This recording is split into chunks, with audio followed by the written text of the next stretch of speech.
What if the first time it calls you, you're still safe? But the second time, something steps closer.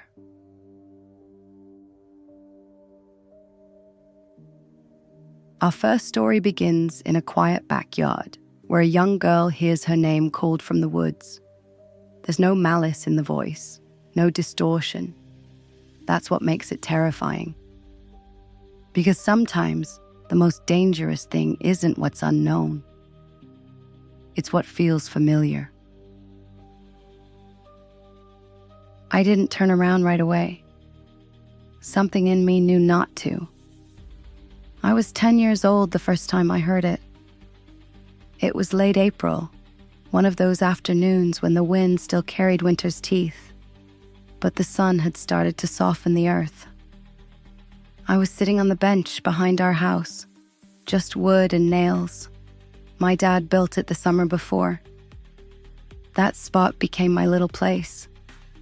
You could see the tree line from there, the dense curtain of pines that bordered the backyard and stretched down into the hollow.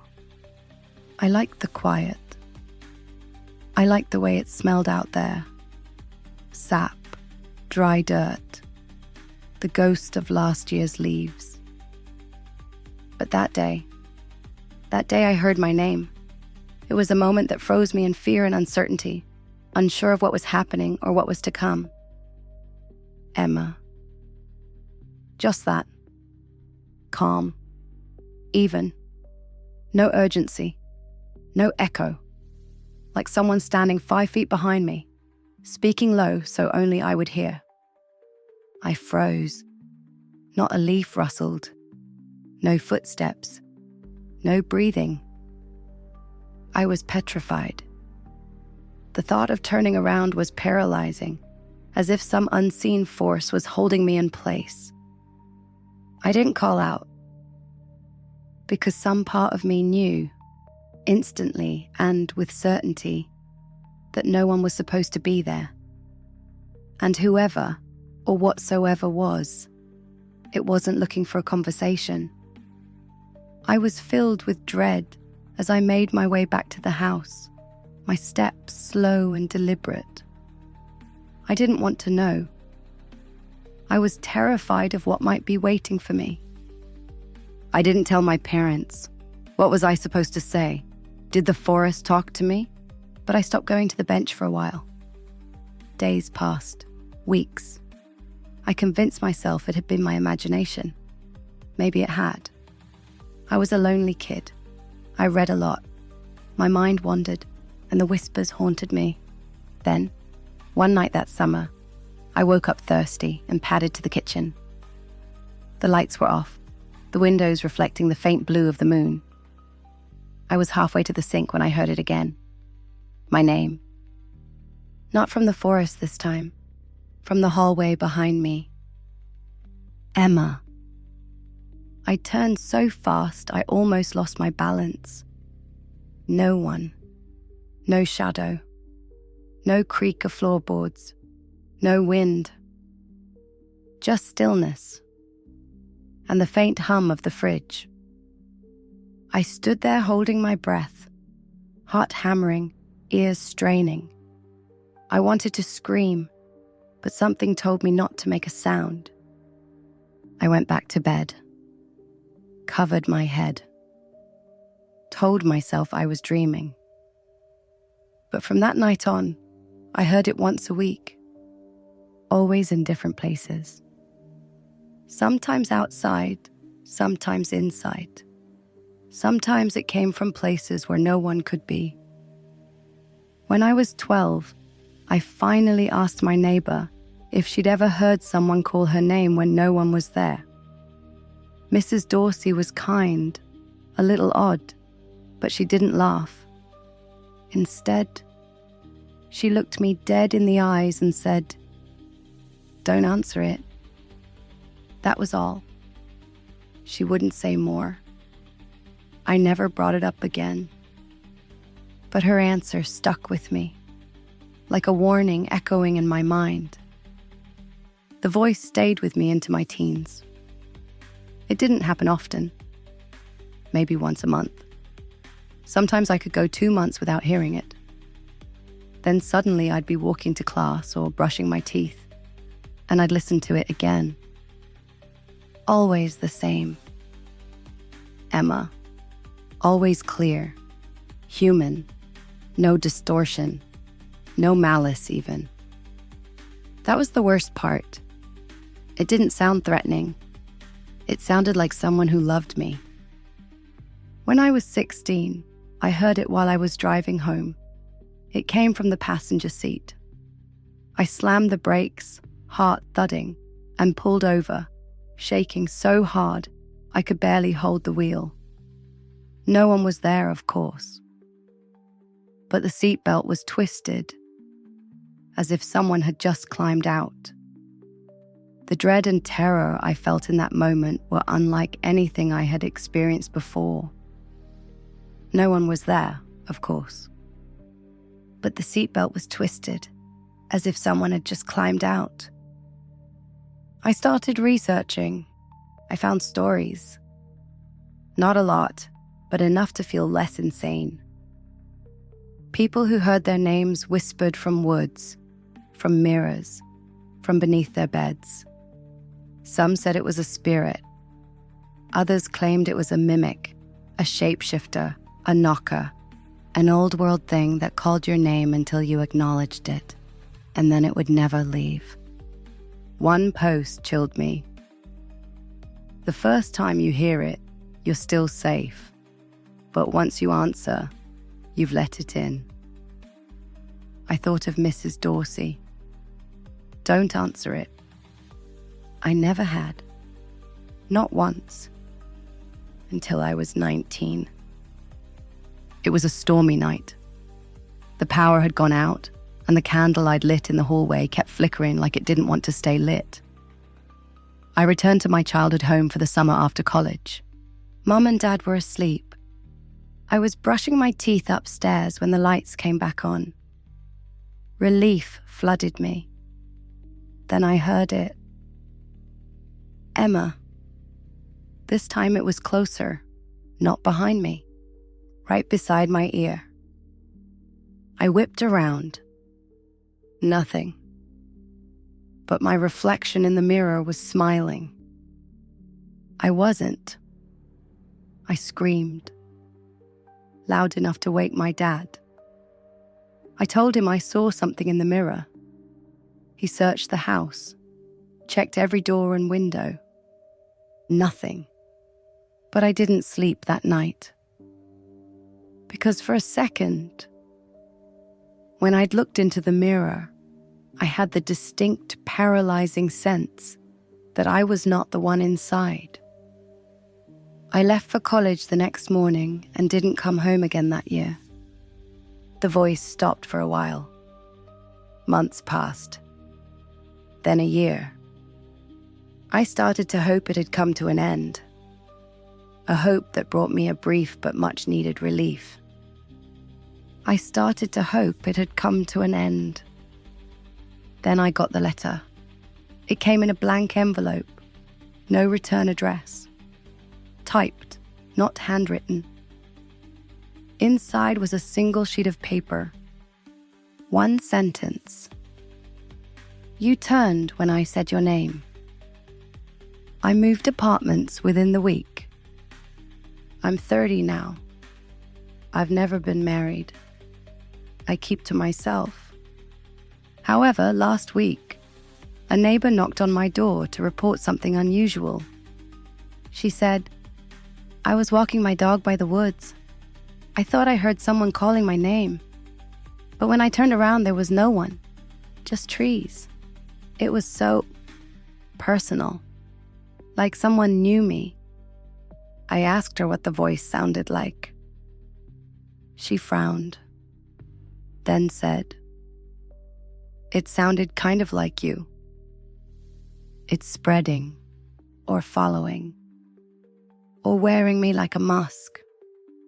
I don't know. But I've started hearing my name again, in places I've never been in other people's mouths. I saw a little boy at the park say it, Emma, like he was remembering something. His mother asked him who he was talking to. He said, "The lady behind the tree." There was no one there, except for the tree and a bench. They say your name holds power, that once something knows it, truly knows it, it can follow you, twist around you, call to you like it belongs. And if you ever answer, then maybe it does. So don't say your name out loud, and never ever turn around. But not all dangers come from the woods. Some step right up to your door, wearing a smile, holding a box, and waiting for just one invitation. Our second story moves from whispering trees to a sleepover in suburbia, where a knock becomes something much more. I don't remember what movie we were watching when the doorbell rang. Probably something we weren't supposed to be watching. It was a black and white horror film. Mia said her older brother had burned onto a disc for her. Something grainy and slow, with too many shadows and not enough music. It made us feel brave, like we were in on a secret. Mia's parents had left that morning for a wedding in Palm Springs. The house was ours for the weekend, and it felt like we were floating. 2 11-year-old girls suspended in that rare bubble of time where we were technically alone, but still safe. Or so we thought. The neighborhood was one of those quiet suburban crescents where nothing ever happened. Wide driveways, still air. Sprinklers ticked off at even intervals like a hidden clock. Everything was beige and polite. Even the wind barely moved the hedges. Mia's house was tucked near the end of the block, far from the streetlights. We didn't notice how dark it had gotten. We'd ordered pizza just before sunset, cheese and black olives, her favorite. Paid online, left a generous tip. Checked the box that said, "Leave at door," but made no notes about being kids alone. Why would we? It wasn't a big deal. The doorbell echoed through the house as if it were deeper than it should have been, like it came from underground. "That's it!" Mia jumped up. I followed her, sock feet slipping slightly on the waxed wood floor as we passed down the hall toward the door. She switched on the porch light, then hesitated. "He's just standing there," she whispered, peeking through the peephole. "Isn't that what he's supposed to do?" I said, trying to sound older than I felt. She opened the door a few inches, the chain still hooked in place. "Hi, we already paid online." The man didn't speak. He was tall, too tall for the porch, his shoulders hunched as if he had to adjust to fit the frame of the doorway. He held the pizza box out with one stiff arm. The other hung strangely at his side, fingers curled in slightly, unmoving. His uniform looked authentic enough. Red cap, black shirt with a logo. But something about the colors felt wrong, almost too dark, as if the red had faded into a brownish hue that reminded me of dried blood. Mia looked back at me. "You want to grab it?" I stepped forward, feeling a strange coolness in the air around the threshold. Not the cold from outside air. Something else.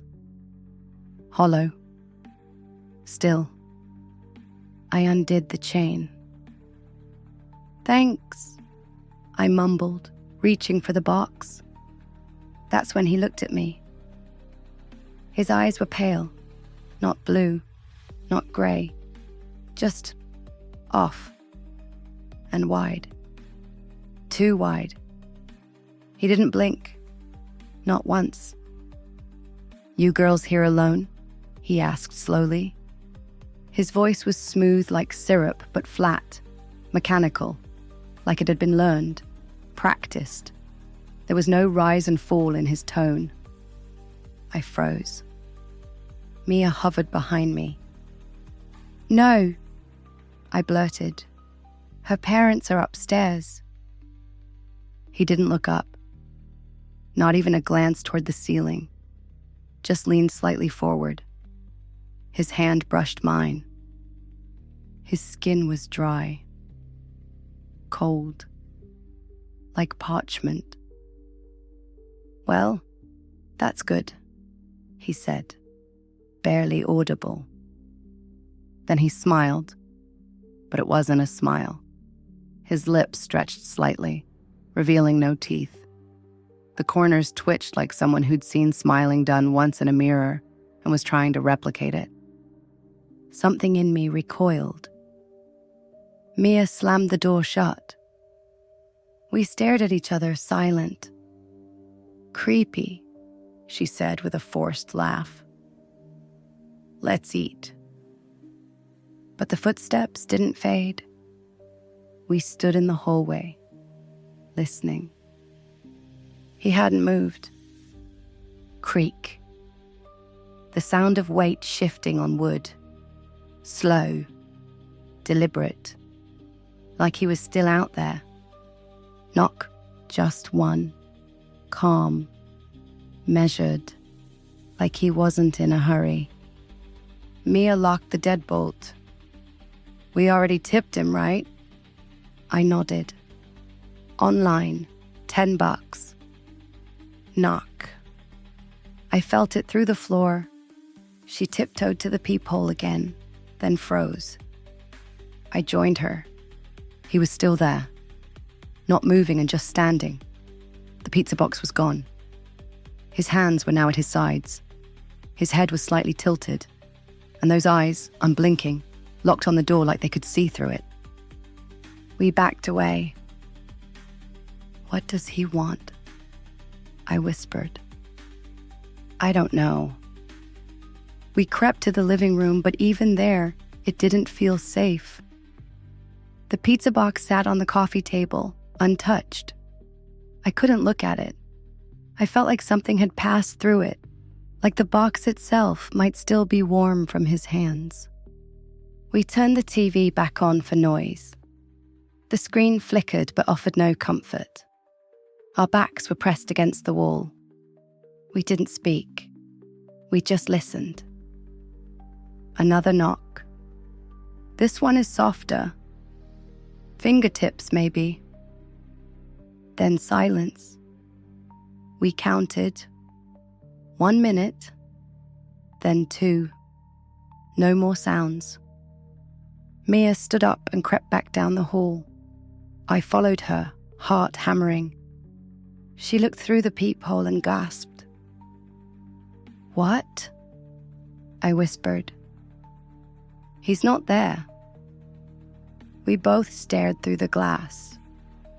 Empty porch. Nothing. Still, we locked everything. Curtains drawn, lights off. Upstairs, we pushed her dresser in front of the bedroom door and slept in the same bed, fully clothed, with a flashlight between us. But I didn't sleep because every creak and every breath from the walls felt wrong. At 3:13 a.m., I sat up. Something tapped the window. Easy. Just enough. Tap. Pause. Tap, tap. I couldn't look. I couldn't move. The tapping stopped. I waited. A shape moved past the edge of the blinds. Something tall, gliding instead of walking. To avoid waking Mia, I took precautions. I refrained from screaming. I just lay back down and stared at the ceiling until daylight touched the wall. When her parents got home, we told them everything. They exchanged looks. Said it was probably someone who got the wrong address. Said we let our imaginations get the better of us. Except Mia's dad checked the security camera, and the footage cut out for 7 minutes right after the delivery. Just a black screen with a timestamp still running.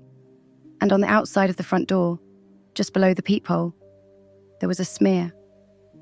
long, thin. It was as if the side of a face had been pressed against the wood. No fingerprints, just a trace. 2 nights later, Mia called me, crying. There was another knock at a late hour. No delivery, no box. Just a knock and a shadow on the porch that disappeared before her dad could open the door. She said the porch light flickered for an hour afterward. And last month, I swear I saw him again, across the parking lot at the grocery store. Same black shirt, same pale face, just standing behind a cart corral, watching. I blinked. He didn't. When I turned to show my mom he was gone. I've asked around. No pizza place in town uses red hats anymore. None of them delivers past 9 p.m. on weekdays. And the logo we thought we saw? No one recognizes it. We never found out who he was. And maybe that's the point. Because some eyes don't blink. Because they don't have to. And some things wait for your permission before they step inside. And while some threats knock, others simply wait. In our final story, we return to the woods, but through memory. What happens when you forget something terrible, only for it to remember you? I didn't remember them until my brother asked me if I still saw them in the trees. We sat at the edge of his property, in creaky lawn chairs, watching his kids chase fireflies. His house sat next to a thick forest, its dense foliage casting eerie shadows. It reminded me of our shared childhood home, but this was different. The evening air smelled of moss and dry bark, but there was an underlying scent of something sinister. The sky above the trees looked like rusted steel, a foreboding sign. In this strange atmosphere, he asked me about them. It felt like he was digging up a long-forgotten secret, a secret that should have stayed buried. Do you still see them? I said nothing at first. I kept staring at the woods. My stomach dropped the way it does when you miss a step on the stairs. My mouth went dry. Them? He didn't look at me. You know, the ones in the trees. That should have been the moment I laughed and teased him. Told him he was being weird again. But I didn't. Because I felt it too. The shift. It was as if the air around us had thickened, and the sounds of the forest had hushed. The return of something I'd buried so deep, I thought it had never been real. We were 8. It was the first time we had seen them. I woke up to my brother crying. These soft little gasps are like someone trying to breathe without waking a ghost. He was standing at our bedroom window, staring out into the dark. Do you hear it? He whispered. I didn't. Not at first, but then I sat up, and there it was, this humming, distant but clear, not mechanical, not like a car or refrigerator. It was human. Voices, several of them. They weren't singing a song, not exactly, more like passing sound between them. One hum would rise and trail off. Then another would catch it, then another. Like wind through reeds. We pressed our faces to the glass, and that's when we saw them. 10 of them, standing at the edge of the tree line. They appeared blurred and difficult to see. They would stutter, experiencing minor glitches. They were tall, too tall. They weren't black shapes. They shimmered with a faint glow, resembling static on a dead channel. No eyes, no mouths. But we could tell they were watching. We kept it from our parents. The next day, it had vanished. There were no footprints in the dirt, Only fog enveloped the area. No branches broke. A few nights later, I tried to tell myself it was a dream. I walked to the same window and I looked out. They were closer, 7 feet from the window. They hadn't moved. They appeared closer than before. One of them stretched out a hand as if it wanted someone to touch it.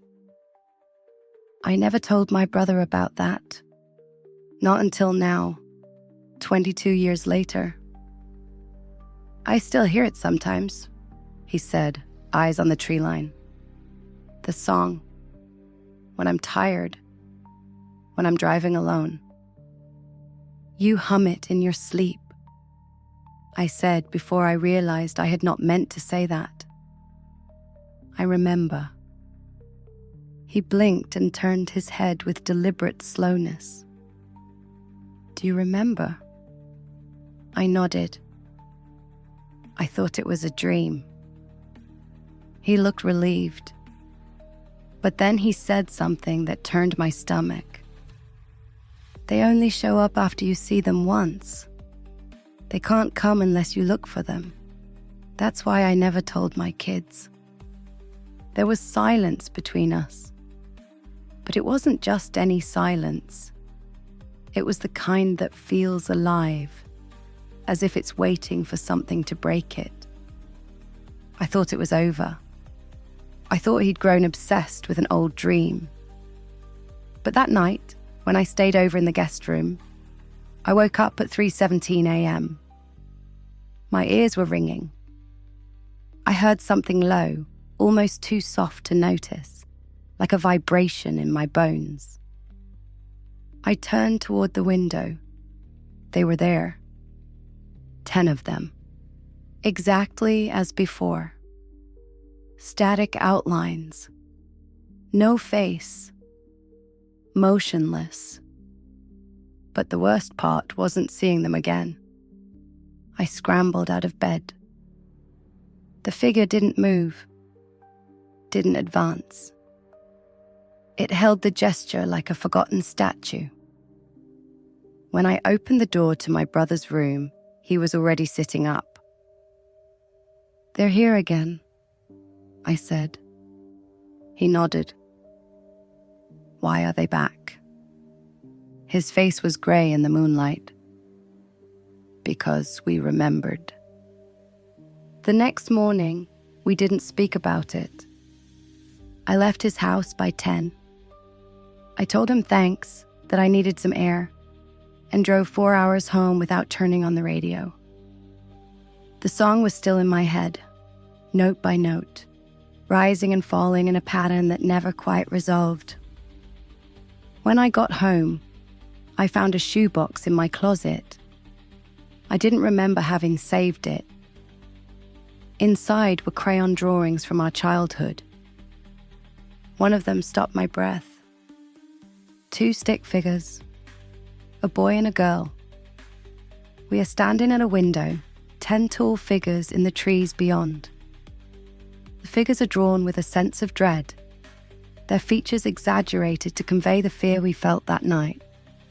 Written in backward letters at the bottom, the Watchers. I didn't show the drawing to my husband.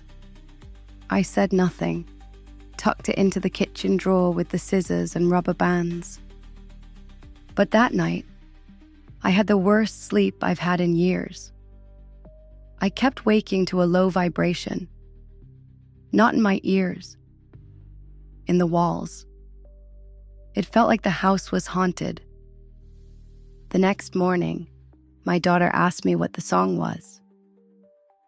What song? I asked, forcing a smile. She hummed it. Not possible to remove the adverb. And then she said, the people in the trees sang it to me. I almost lost my grip on the plate I was washing. My throat tightened. There aren't any people in the trees, I said, my words tumbling out before I could think. She looked confused. But you used to see them too. I stared at her for a long time. "How do you know that?" She shrugged and turned back to her cereal. "They told me. It's been a month. Every night now I hear the melody. It's subtle. I almost forgot it's there, like background radiation. I no longer go to the window, but my daughter does. I hear her tiny feet pad across the carpet in the early hours, stopping at the glass. Sometimes I hear her whispering. Last week, she drew a picture and left it on my pillow. 10 tall figures, and beneath them, she and I were standing side by side, holding hands. In the drawing, she has no eyes, white circles.